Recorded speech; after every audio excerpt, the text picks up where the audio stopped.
Et un peu direction maintenant le Japon. Là-bas, c'est une tradition. Les habitants profitent des onsen. Ce sont des sources naturelles, des bains chauds. Il y en aurait plus de 27 000 perdus dans les montagnes.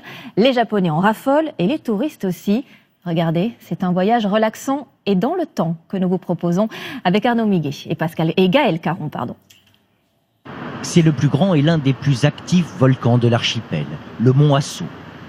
Il a donné à cette région de Kurokawa les plus beaux onsen, des sources d'eau chaude dans lesquelles les Japonais aiment venir s'immerger. Un Japon de carte postale où rien ne semble avoir bougé depuis des siècles. Ici, on se sent très japonais. Dans notre vie de tous les jours, on a de moins en moins l'occasion d'être en tenue traditionnelle. C'est spécial. Vous avez ici toute la tradition japonaise.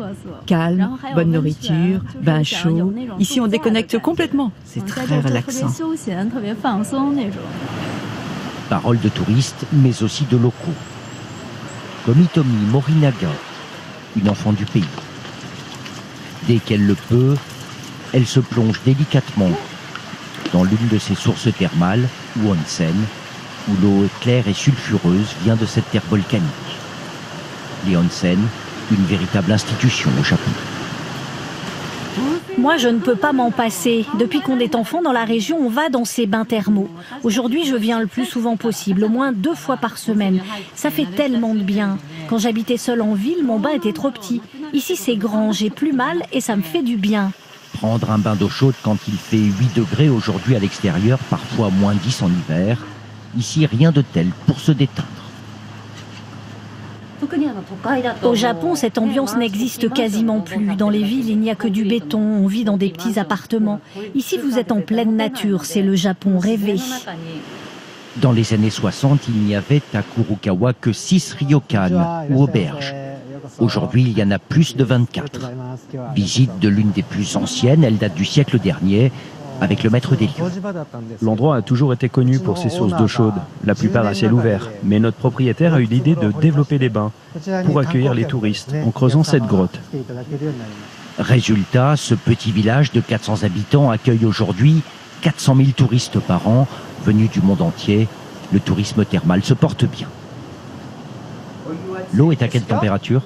L'eau est à 42 degrés, c'est naturel.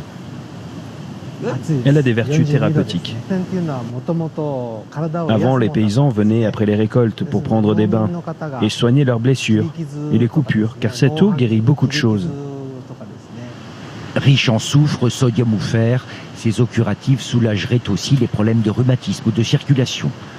À Kurokawa, pas de grand complexe hôtelier. Ce village a su préserver cette tradition du minimalisme et de l'hospitalité. Cette pièce, c'est pour dîner ou pour prendre le thé. Et ici, vous avez une chambre à coucher et on dort à même le sol.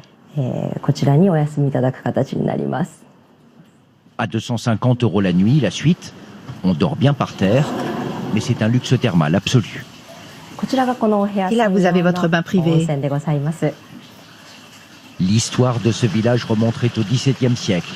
Depuis toujours, et c'est une condition, il faut être dans le plus simple appareil pour se plonger dans les plus beaux bains du pays.